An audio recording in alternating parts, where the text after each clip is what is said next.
Eh bien, bonjour à tous les malades, c'est Lucas ici, et aujourd'hui on se trouve pour une nouvelle vidéo, pour la review du chapitre 1065 de One Piece. Il y a beaucoup de choses à dire, donc on commence dès maintenant. Déjà, pour commencer dans le chapitre, il se passe quelque chose d'assez compréhensible en fait. Si Brook et Zoro sont restés sur le navire, c'est pas complètement parce qu'ils n'avaient pas confiance en Puck 01, 02, etc. Surtout pour garder Caribou, qui était bien là, qui avait conclu un marché avec les Mugiwara pour qu'on le dépose loin, sur une île loin de Wano. Donc du coup il le surveille. Hein. Au final Zoro ils sont pas les steaks. Vraiment c'est ah t'as sauvé Luffy, au fait t'as sauvé Luffy. Merci. Et du coup je te disais, mec trop fou. Donc ensuite on enchaîne sur l'autre partie du chapitre, parce qu'en fait ça c'était vraiment une mini partie. On voit pourquoi Zoro et Brook sont restés sur le navire, mais bon, on sait très bien ce qui va se passer. Au final ça va créer trois groupes, le groupe de Luffy, le groupe de Sanji, Nami, etc. Et le groupe de Zoro et Brook, avec Caribou je pense, ça c'est sûr et certain. Ensuite on part directement avec le groupe de Sanji, Nami, Robin, etc. Donc ils se font entraîner vers Punk 01, donc par Lilith, voilà, donc la meuf, la meuf qu'on a cru c'était Vegapunk. Donc elle nous emmène, on voit un escalator à un moment. Bon, l'escalator stylé vu que les marches n'existent pas, genre c'est des trucs qui apparaissent et tout.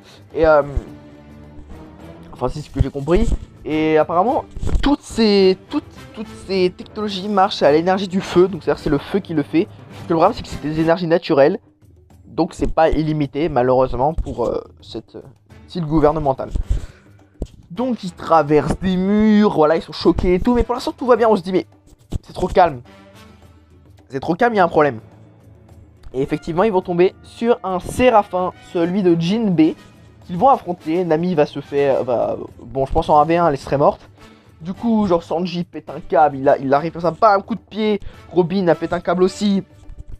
Et au final, ils arrivent à bout de ce Séraphin grâce à Franky qui envoie un ultime rayon laser. Bon, ils vont pas le tuer, ils vont pas le détruire, hein, mais ils vont. Alors, il me semble que selon la réaction de Punk, de Lilith et de Punk 04, parce que oui, on voit Punk 04, qui ressemble à rien, juste un petit robot pourri.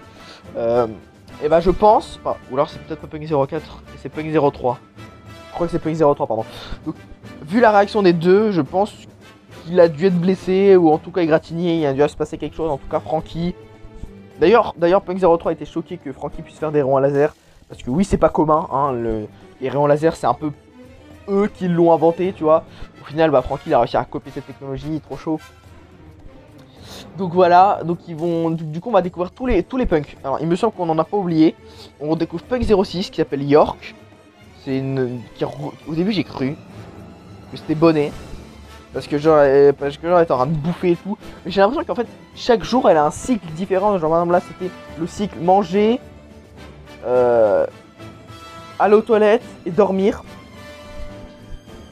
C'est le cycle d'un chat ça, mais pas d'un punk. Hein, bon, bref. Ensuite on a vu Punk 04 qui sert à rien. Vraiment pour l'instant il sert à rien, absolument à rien. Et on voit enfin Punk 01 en grand, mais bon il a une silhouette un peu... une silhouette, plus une forme de corps normale. Mais j'ai toujours des doutes sur lui. Si c'est un traître, si c'est un allié, si je sais pas. En tout cas, il s'est passé... Là, vraiment, la fin du chapitre, par contre, c'est une vraie masterclass. Franky, fan de la technologie de Vegapunk, a dit « Waouh, c'était futuriste, elle est incroyable et tout ». Et là, tranquillement, Punk 01 nous sort cette phrase. Est-ce que vous pensez vraiment que Egghead est une île futuriste? Non, Egghead est une île du passé. Une île du passé. Alors là, dans ma tête, je me suis dit... Il y a encore plus de technologie, tu vas me dire? Là, il y a des trucs encore plus technologiques que ça. Bon, au final, l'île, à l'époque, il y avait un royaume. Mais c'est pas à n'importe quelle époque. C'était il y a 900 ans. Et qu'est-ce qui s'est passé il y a 900 ans? Le siècle oublié. Hein? Donc, est-ce que ce fameux royaume n'aurait pas été allié à celui contre les 20 royaumes... Attends, c'est 21 ou 20? Enfin, ouais, la vingtaine de royaumes qui étaient avec le gouvernement mondial. Et qui auraient donc échoué. Vu qu'on peut voir un robot géant ou un truc géant, c'est pas ce que c'est un cadavre, d'un truc en métal, je ne sais même pas ce que c'est un...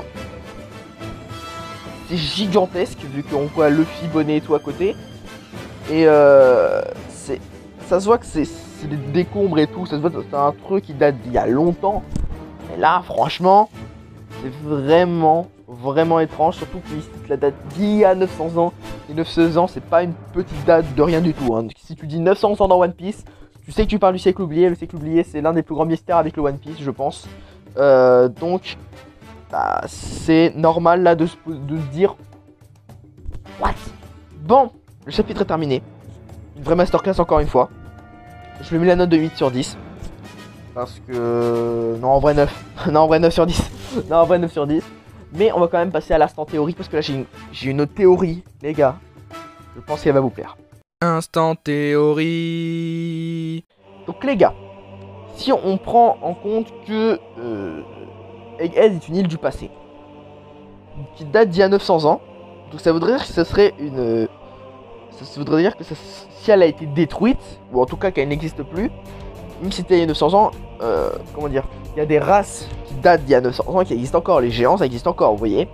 Donc ça veut pas dire que c'est naturel leur extinction, vous voyez, c'est pas juste, bah ça y est, ils ont déserté l'île, ça y est, ils sont tous morts parce qu'il y a eu, je sais pas, un truc naturel, non, non. Si tu dis la date 900 ans dans One Piece, c'est que, comment je pourrais dire ça? Si tu dis la date 900 ans dans One Piece et que le royaume dans lequel tu as cité cette date est détruit, c'est que c'était un allié de l'ancien, je veux dire ancien gouvernement mondial, mais vous savez, l'ancien grande constitution qui gérait le monde, vous voyez. Donc un ennemi du gouvernement mondial qui a donc pris le contrôle du monde il y a 900 ans. Donc ça veut dire que ça devrait être un allié de... Parce qu'on n'est pas sûr. Putain, j'ai refait ça. J'ai refait les guillemets, voilà, tuez-moi. Ça veut dire que ça serait un allié de Joy Boy. Si on suit la logique des théories de One Piece, ça serait ça. Vous voyez. Donc, ça veut dire que à une époque, la technologie était du côté des ennemis du gouvernement mondial. Mais est-ce que le docteur Vegapunk, l'originel, est-ce que, donc dans ma théorie où je disais qu'il était, donc dans la théorie où on dit qu'il est très vieux, est-ce que ça ne serait pas le dernier survivant de ce royaume? Est-ce qu'il n'aurait pas, je ne sais quel moyen, serait devenu immortel, ou en tout cas aurait un rallongement de vie extrême, qui le ferait vivre beaucoup plus longtemps, voilà. Et donc, ça voudrait dire que ça serait le dernier grand scientifique qui était dans le camp ennemi du gouvernement mondial. Et ça veut dire, donc ça répondrait à plusieurs questions. Pourquoi il aide les Mugiwara et tout, etc. Pourquoi il a fait ça à Kuma et qu'il a réalisé sa dernière volonté. Ça serait une grande réponse qu'on n'a toujours pas. C'est vrai que Vegapunk ferait partie d'un royaume ennemi au gouvernement mondial, qui est le dernier survivant. Ce qui rappelle aussi King avec les... J'ai oublié leur nom. Voilà, mais sa race à King, bah, ça répondra à des questions. Je sais pas moi. Kuma, s'il est allié ou pas au Mugiwara, s'il est ennemi ou pas, parce que s'il était dans le camp ennemi, pourquoi il deviendrait allié? Vous voyez? C'est pour ça donc je me pose la question, est-ce que Vegapunk a bien 900 ans? Voilà, c'est possible, mais il faut une explication comment il a fait. Et donc les gars, c'est la fin de l'instant théorie et c'est la fin de la vidéo aussi. J'espère que vous avez aimé, ça m'a pris pas beaucoup de temps en vrai parce que le chapitre était assez petit en explication et tout, il était très facile à expliquer contrairement à d'autres. N'hésitez pas à liker ou à disliker si vous avez pas aimé, à vous abonner, à mettre un commentaire et donner une note au chapitre. En tout cas, nous on se retrouve à la prochaine. Bye les gars.